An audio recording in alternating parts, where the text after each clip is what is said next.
ওই আমি কত জনে কত কি দিলাম, যাইবার কালে একজন নারী দেখা না পাইলাম, আমি দেখা না পাইলাম। কথা বলে ঠিক না?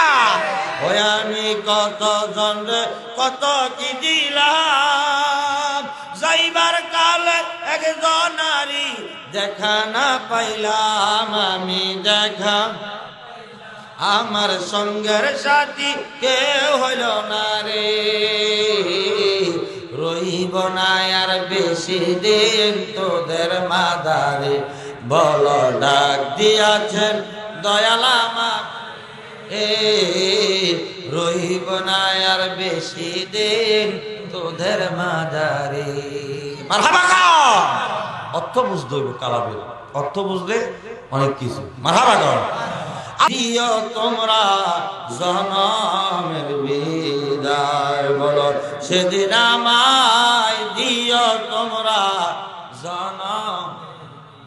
আরে চারজনে চার কান্দে করে লা ইলাহা ইল্লাল্লাহ পড়ে কবরে লইয়া যায়,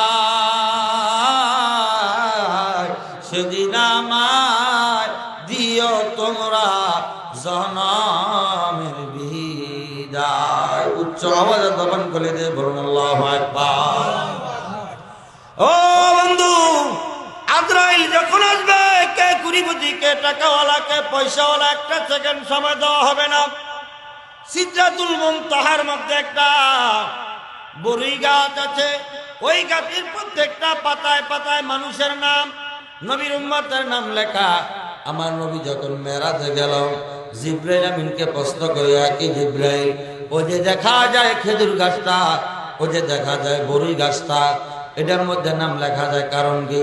জিব্রাইল ডাক দিয়া কয়, ইয়া রাসূলুল্লাহ, ইয়া হাবিবাল্লাহ, নবী গো, ও মায়ার নবী, এই গাছের প্রত্যেকটা পাতায় পাতায় উম্মতে মুহাম্মাদের নাম, আল্লাহর বান্দা গলের নাম। যখন বড়ি গাছের পাতাটা ধরে যাবে, আল্লাহর হুকুমে আজরাইল তাকে তার জন্য রূহ কবজ করবে। সুবহানাল্লাহ।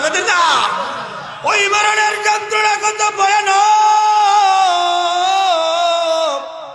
কত ভয়ানক হবে।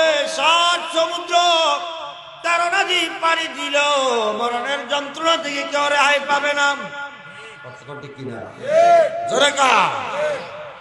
আরে মরণের কথা মানুষ, মরণের কথা মানুষ স্মরণ করোনা,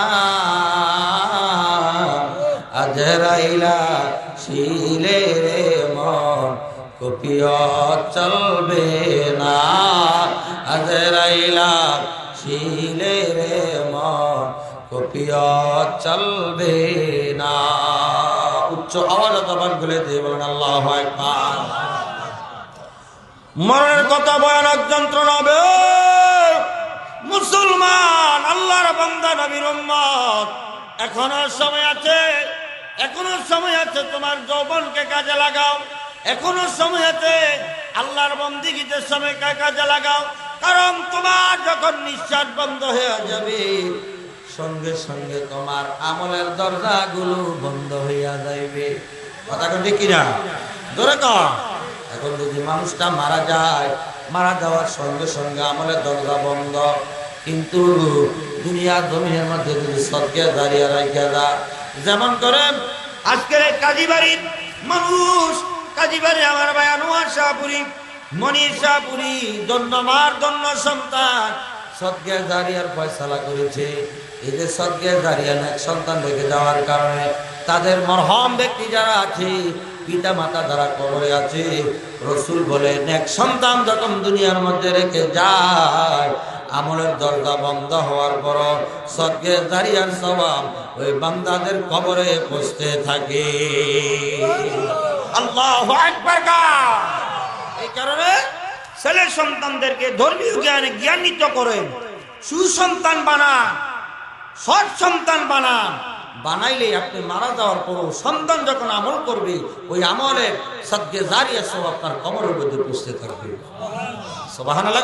না আর সন্তানকে যদি তুমি খারাপ বানাইয়া যাও, এই খারাপের দায়ও তুমি থাকবা। নাউজুবিল্লাহ কর।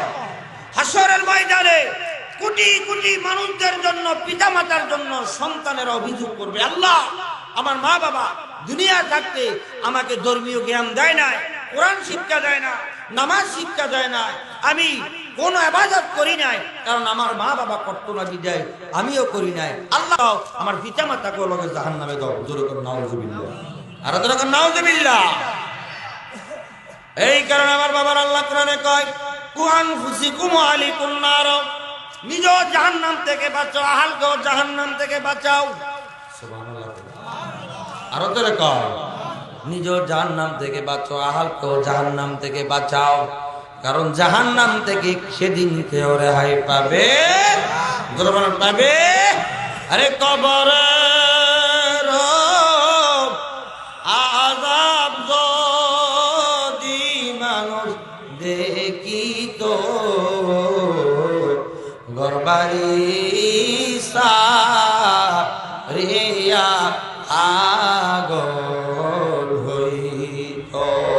উচ্চ আওয়াজে জবান করে দিয়ে বলুন আল্লাহু আকবার। ও আমার মুরব্বী বাবারা, মরণের কত ভয়ানক যন্ত্রণা হবে। আল্লাহ পাক আল্লাহর একাত্মবাদকে প্রকাশ করার জন্য অসংখ্য নবী রাসূল দুনিয়াতে প্রেরণ করেছেন। একজন নবী ছিল হযরত ইদ্রিস আলাইহিস সালাম।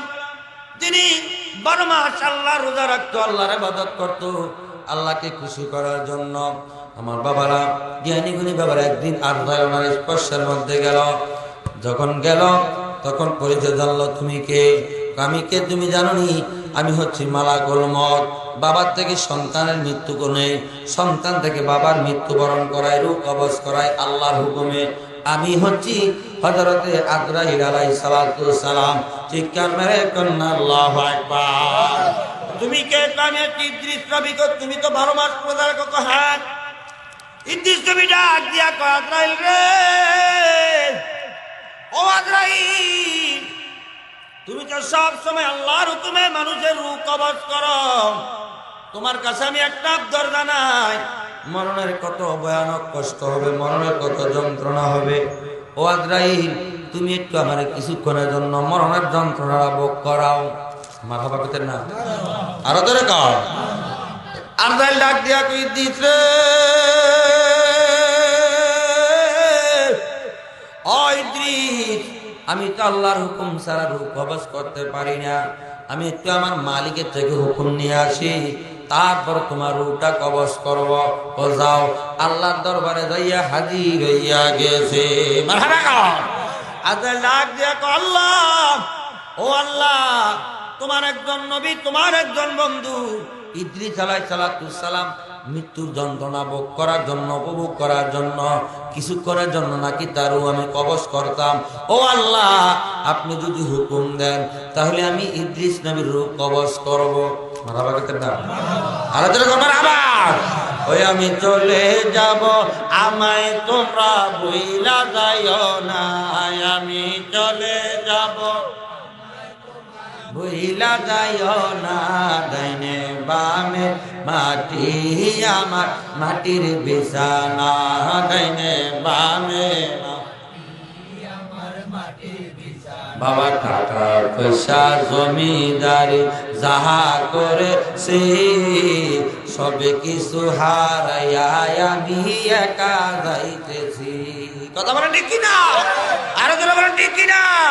বাবা টাকা পয়সা জমিদারি যাহা করেছি, সবে কিছু হারাইয়া আমি একা।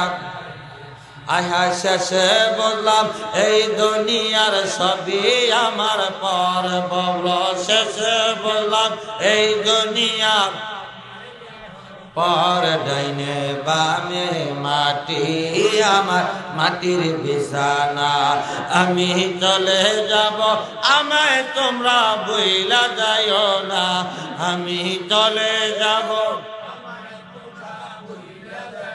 না, ডাইনে বামে মাটি আমার মাটির বিছানা, ডাইনে বামে।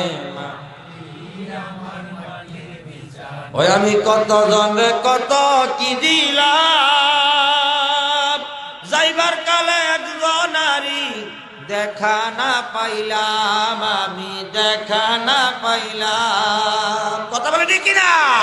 ওই আমি কত জনরে কত কি দিলাম, যাইবার কালে একজন নারী দেখা না পাইলাম, আমি দেখা আমার সঙ্গের সাথী কেউ হইল না রে। রইব না আর বেশি দিন তোদের মাদারে, বল ডাক দিয়াছেন দয়াল আমার, রইব না আর বেশি দিন তোদের মাদারে। মারহাবা কও। অর্থ বুঝতে হইব কালামের, অর্থ বুঝলে অনেক কিছু। মারহাবা কও। আমার বাবারা, জ্ঞানীগুলি বাবারা, মুরব্বী বাবারা, আজরাইল আল্লাহ থেকে হুকুম আল্লাহ আইসি ইদ্রিস নবীর সামনে হাজির।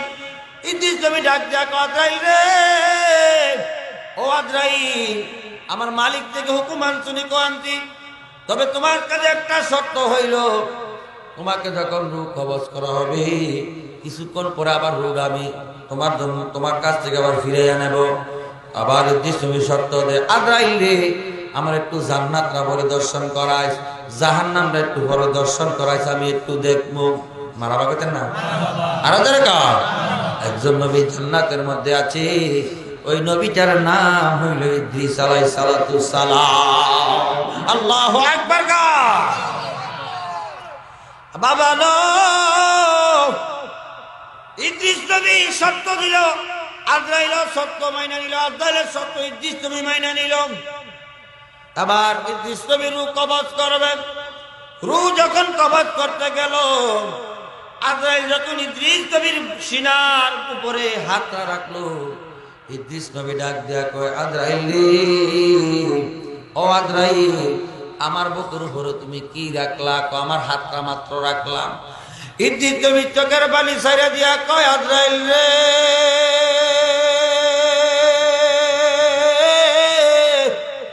আজরাইল, তোমার হাত রাখছো আমার বুকের উপরে, আমার থেকে মনে হইতাছে সারা পৃথিবী সবার একটা পাথর রাখলে যে কষ্ট, আমি ইদ্রিসের কাছে কষ্টর অনুভূতি হচ্ছে। জোরে সোরে কন্যা আল্লাহু আকবার। একজন নবী হইয়া যদি এই কথা বলতে পারে, কারণ নবীগণের কোনো গুনাহ নাই, বেগুনাহ মাসুম। সুবহানাল্লাহ কইতেন না? নবীগণের কোনো গুনাহ আসেনি। তোরা বলেন আসেনি? নবীগণের গুনাহ থেকেও যদি ধারণা করে, আলেম হক, মোল্লা হক, মাওলানা হক, তার ঈমান আসেনি। তোরা বলেন আছে? নবীগণের ব্যাপারে কোনো কুরুক্তি করা যাবে না, আমার নবীর শানে কোনো বেয়াদবি করা যাবে না। বেয়াদবি যদি করো, তোমার 3.5 দিনের দুনিয়ার জিন্দেগি বন্দেগি সমস্ত কিছু রুইয়ের মতন ধ্বংস হইয়া যাবে। জোরে সরে কন্যা নাউজুবিল্লাহ। আর যারা বলেন নাউজুবিল্লাহ। ইদ্রিস নবী ডাক দিয়া কয়, আজরাইল রে, ও আজরাইল, মৃত্যুর যন্ত্রণা তো ভয়ানক, এত কঠিন, আমি আগে জানতাম না, বুঝতাম না। আজরাইল আলাইহিস সালাতু সালাম ইদ্রিস নবীর রূহ কবজ করলো। ইদ্রিস নবী গলা কাটা মুরগির মতো ছটফট ছটফট শুরু করে দিল। আমার বাবারা, জ্ঞানী গুণী বাবারা, ও দরবারি ভাইয়েরা, তরিকতের বাবারা, যুবক ভাইয়েরা, ইদ্রিস নবী ডাক দিয়া কয়, আমার কাছে মরণের যন্ত্রণা এত ভয়ানক হবে হয়েছে, একটা জিন্দা পশুকে যেমনি ভাবে জিন্দা মাথার দিকে পা পর্যন্ত খালাস করলে যে কষ্ট, এতেও বেশি কষ্ট মরণের যন্ত্রণা। আল্লাহু আকবার কা আর জোরে করে আল্লাহু আকবার। মরণের কথা মানুষ স্মরণ করোনা, আজরাইলা শিলে মন কপিয়ত চলবে না। মারহাবা কা। মার সামনে থেকে বাবার রূহ কবজ করা হয়, বাবার সামনে থেকে মা রূহ কবজ করা হয়। পৃথিবীর কোন শক্তি নাই আজরাইলকে কিছু জায়গা ঘোষ দিয়া ফিরানোর জন্য আসেনি। দরকার আছে? তুমি 1.5 কোটি টাকার মালিক, তুমি গরিব ধনী, কোনো বিবেচনা নাই। আল্লাহর হুকুম যখন হবে তোমার কাছে চলে যাবে। এই কারণে রাসূল বলে উম্মত উম্মত নেককার হয়ে যাও। নেককার হইয়া যদি দুনিয়া থেকে তুমি চলে যাও, একটা মা যখন একটা সন্তানকে বুকের মধ্যে লইয়া দুধ পান করায়, যেমনি ভাবে দুধ পান করতে করতে ঘুমিয়ে যায়, একটা নেককার ব্যক্তি এমনি ভাবে ইন্তেকাল হয়ে যাবে, টের পাবে না। আল্লাহু আকবার কা আরে জোরে কোন ইয়া রাসূলুল্লাহ, চিৎকার মেরে কোন ইয়া ওলি আল্লাহ।